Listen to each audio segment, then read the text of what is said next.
Hello, everyone. I'm Tom, and since this coronavirus disruption started, I've been hosting this vlog to eat beef jerky and connect across the internet. The beef jerky part is silly and pointless. I am not a food critic, but this vlog has let me explore some fun ideas with you, especially regarding game design, and I plan to keep doing it. Thanks to you. Here it is the 17th of September, halfway through September, if you can believe it. Um, and I'm certain we'll all be saying good riddance to 2020 as soon as it's over. But we still have things like Thanksgiving, and of course, before that, uh, Halloween. I can't believe the number of people who are coming up with creative Halloween solutions like candy guns and candy grenades and other ways to maintain distance while handing candy to kids, which in America is the whole point of uh, of Halloween. Besides, of course, the costumes and the parties. Um, I have a friend who distinguishes his household by buying a pallet of Little Debbie snack cake boxes and handing them out at Halloween. He's, of course, it's a famous house. Simply because he's the Little Debbie snack cake house every Halloween. He loves it. I actually helped him one year. It was loads of fun. Loads of kids going, "Wow, this big box! Wow!" So it's weirdly awesome to be the best house on the block for children. So, yeah, and of course Christmas. Can't forget that. And then we'll be finally done with this year. And somewhere in there, there's going to be an election, and it's going to be very important.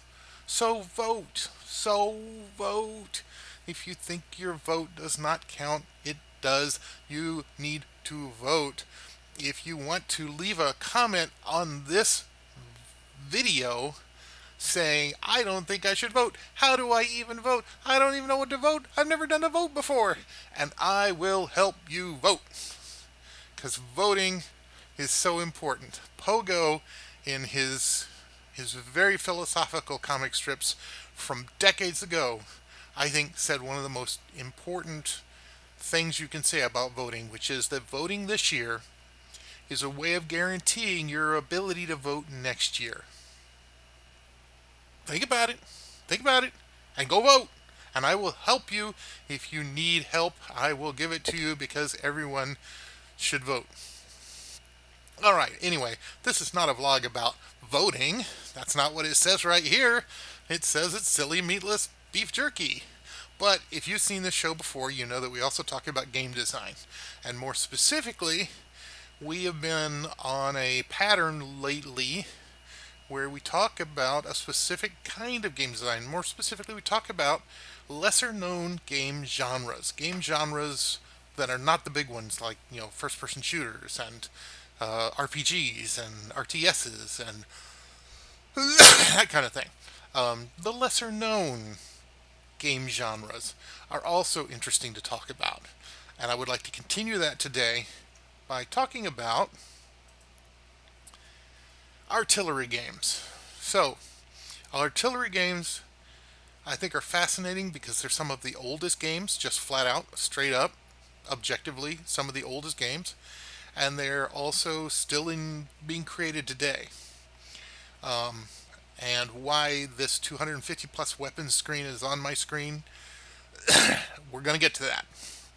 But let's start with the fact that artillery games, again, are some of the oldest games because I recall as a very, very young lad, and I mean by that, I mean 10 years old, and I'm very old, being at my father's work, sitting down at a green screen mainframe computer, and he showed me, I'm sure it was an HP computer, probably not, maybe an IBM or an HP or DEC or something. Those ancient old words. Um, they all computers from the dawn of time.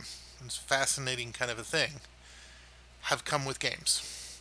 And the reason for that is really simple is because my particular thing, making video games, is actually quite a bit more universal than we like to believe. The truth is that most computer programmers will say, it'd be nice to make a game. And so, of course, a large subset of computer programmers go ahead and make games. Not necessarily good ones or important ones or big ones, but it's video games and computers are chocolate and peanut butter, baby. And always have been since the very dawn of the computer revolution. And I honestly think that Babbage and Ada Lovelace thought they were playing games all the time when they were cooking up computers before computers existed. That's how fundamentally connected games and computers are. So, of course, all computers from the beginning of time came with games. And, of course, the early primitive computers came with early primitive games. And on top of that, they came with games that were made by engineers and scientists. So, and they also were, they had a boss looking over their shoulder. And so they did what I have done in the past, which is say, well, boss, I'm making a game, but it's really a way to test out or grow technical abilities. And the boss goes, oh, really? Oh, really? Oh, well, I'll have at it. So I did. And they did.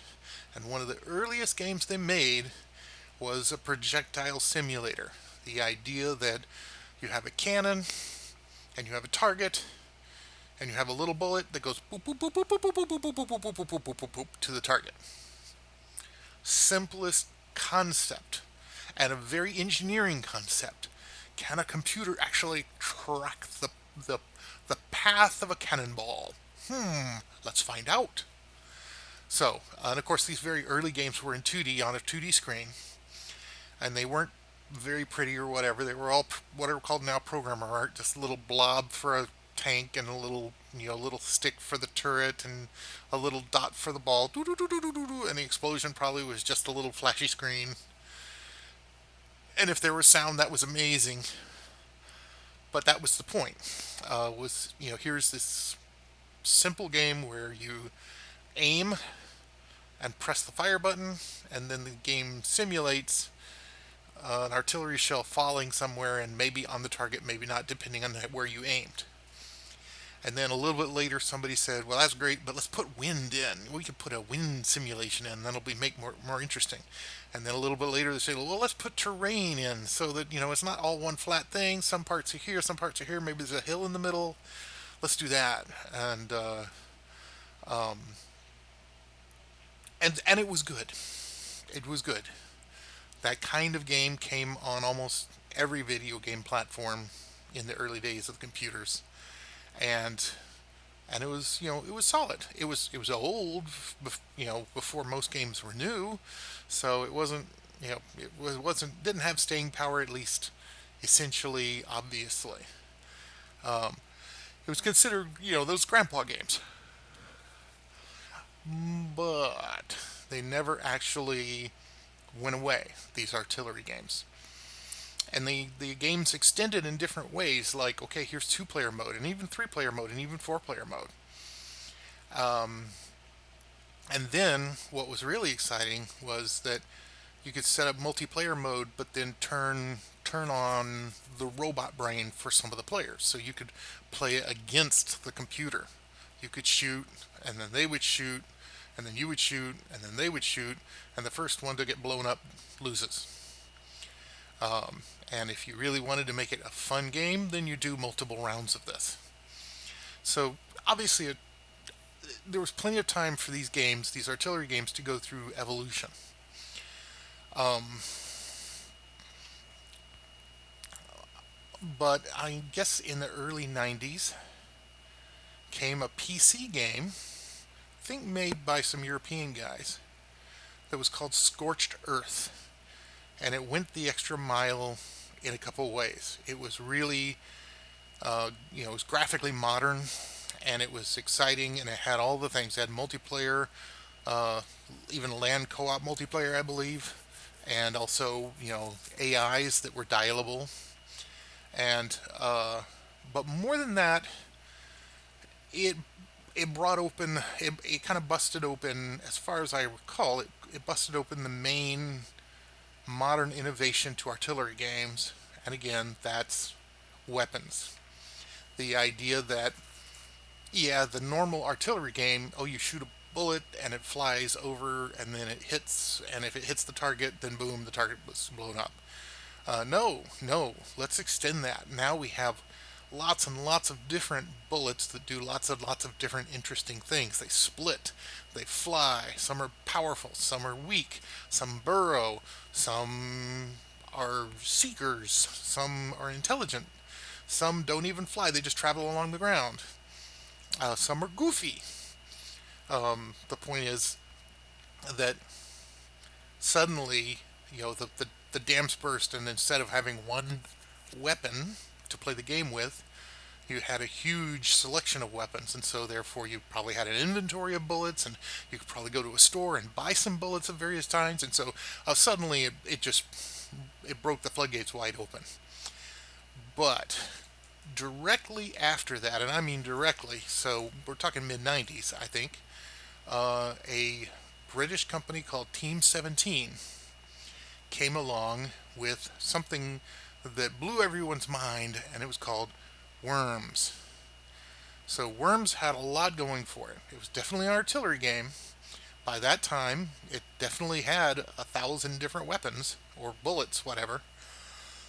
But instead of tanks, it was little cute worms that had sayings, and had little hats and scooched around. And that was another thing. So not only on your turn could you make a worm shoot, you could also move it a short distance, which meant that if your worm was near an overhang, then you could hide the worm a little better so it was safer. Um, and it also did a thing of letting you have multiple tanks on your side. Instead of you have a tank, the enemy has a tank, and you take turns shooting, suddenly you had like 4 tanks and they had 4 tanks, and you could choose which one fired next. Or, each one had a turn to fire, going 1, 2, 3, 4, 5, 6, 7, 8. If you see what I'm saying. And in the case of worms, again, these weren't tanks, these were cute little worms, but they were still tanks.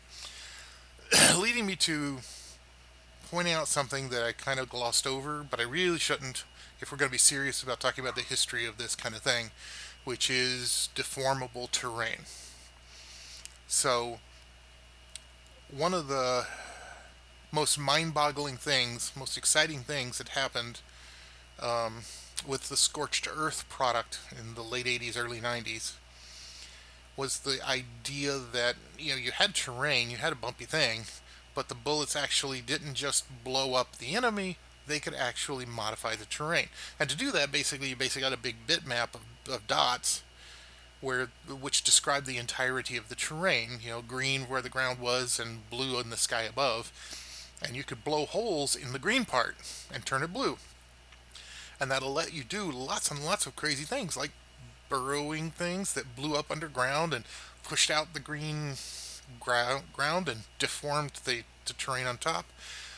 There was a special inversion weapon that you could use that would basically dig a hole into your opponent, drop them into the hole, and then pile a bunch of dirt on top of them.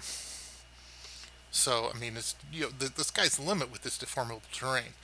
Worms came along, and again, it was just trying to be the best artillery game it could be. So it had deformable terrain, but on top of that, its terrain was very beautiful, very hand drawn, very artistic. You had all these buildings and strange objects and whatever that your little worms crawled around on, but they could still blow holes in those buildings and those strange objects. Um, so artillery was, a blast, no pun intended, um, in the 90s as it leapt forward in terms of complexity and modernity. About the only thing that it didn't have really going for it was 3D. It was still very much a two-dimensional game. However, it was, and Worms as a brand lasted for at least a decade. It may still be around. I don't know if Team 17 is still around, but so the artillery game continued. And guess what? The artillery game is not done. We are not. We didn't say, oh well, Worms is done and that's that, and we're done. No. In 2000, Infogrames released Hogs of War, which was a third-person 3D game. Well, actually, 3D graphics. I'm not sure if it was really 3D. And instead of worms, it was anthropomorphic pigs. And then came quite soon after that was a game called Scorched 3D, which was real, actual 3D. So you could just not just aim your guns azimuth, I mean elevation, but also it's azimuth. It's left to right, side to side. And apparently there's something called DD Tank, which is an MMORPG kind of artillery game. A lot of people point out that Angry Birds could be considered an artillery game, and I don't disagree. It's an interesting take on artillery games, but I would say it's an artillery game. But I'm an open-minded kind of guy. And then the very latest game to come out in this genre appears to be Shellshock Live, a Windows game made with Unity, and I think it has multiplayer as well. But I don't think it's 3D. So the game genre continues to be serviced, and people get a lot of fun out of it. And I would just like to say one last little anecdote about it, and that is that uh, when I was playing Scorched Earth in the early '90s, I was working at 360 Pacific, and I was working for people I didn't particularly like. I didn't know very well. They didn't work in the same office as me, but young me was still frustrated and stressed, and it was at times a very tough job emotionally. Um, and so at the end of the day, what I would do to unwind is I would fire up Scorched Earth and I would create several AI opponents. I would make them utterly stupid, and I would change their names to the names of all the people in the company I didn't like. So then I could spend 30 minutes or so blowing the snot out of these people I didn't like who were stupid little tanks in a stupid little 2D map. So, uh, what can I say? Nobody's perfect. Alright, that's enough about that genre. Um, Here it is, the 46th episode, coming up on the 50th episode. That might be neat. Um, and of course, this episode and these all shows, what the panel on the side says is, this is a beef jerky blog. Well, guess what? I just got beef jerky direct from Adam Para, a good friend of the show, who's done a whole lot of giving me feedback and commenting on the show, which I always appreciate.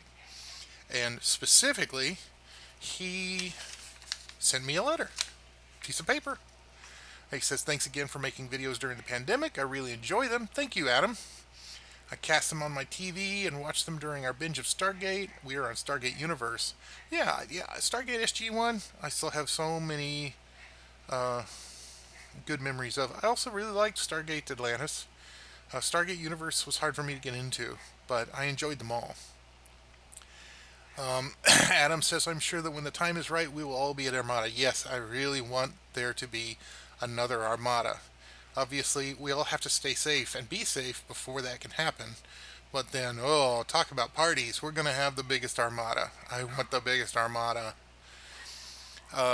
This jerky I brought from GameQuest, a local game store I used to run Games of Artemis at. People still ask when they will be hosting Games of Artemis. Again, stay safe. People are playing Artemis online all the time, and I'm glad it works that way for you. Above all else, be safe. I always intended for Artemis to be played in a room together, which is why I don't think anybody should be playing in a room together unless like they're family members who are already stuck together, because I don't want my game to be a vector for disease. So be careful, stay safe, and I think we can all get together and play it the way I intended to play it, sometime in the future when it's safer. Anyways, Adam still says, thanks again for creating Artemis and your contribution to the video game industry. I have made great friends playing this game. Thank you again, Adam. And he points out that it's Adam Para, not Adam Para, which I may have said in the past. Sorry about that. But in any case, what we're going to try today is Zix. And this is not just Zix, this is beef and ostrich jerky, which I have certainly never seen or heard of before. This is about as local and exciting and obscure as it gets. So I'm terribly excited to have this beef jerky and ostrich jerky on my show. Let's not waste any more time. Let's see what it tastes like. If I can get it open. Here we go. There we go. It's vacuum sealed, so after you open it the first time, it kind of gets a lot easier. All right. Comes in a nice bite-sized piece. All right.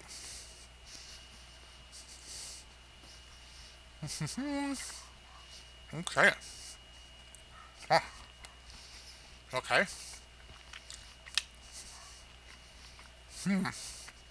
Oh. Okay.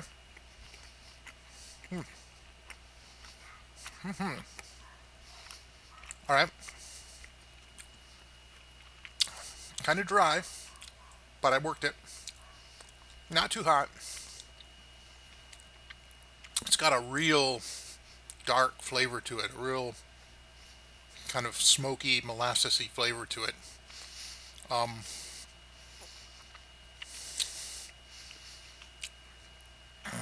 Is it beef? Is it ostrich?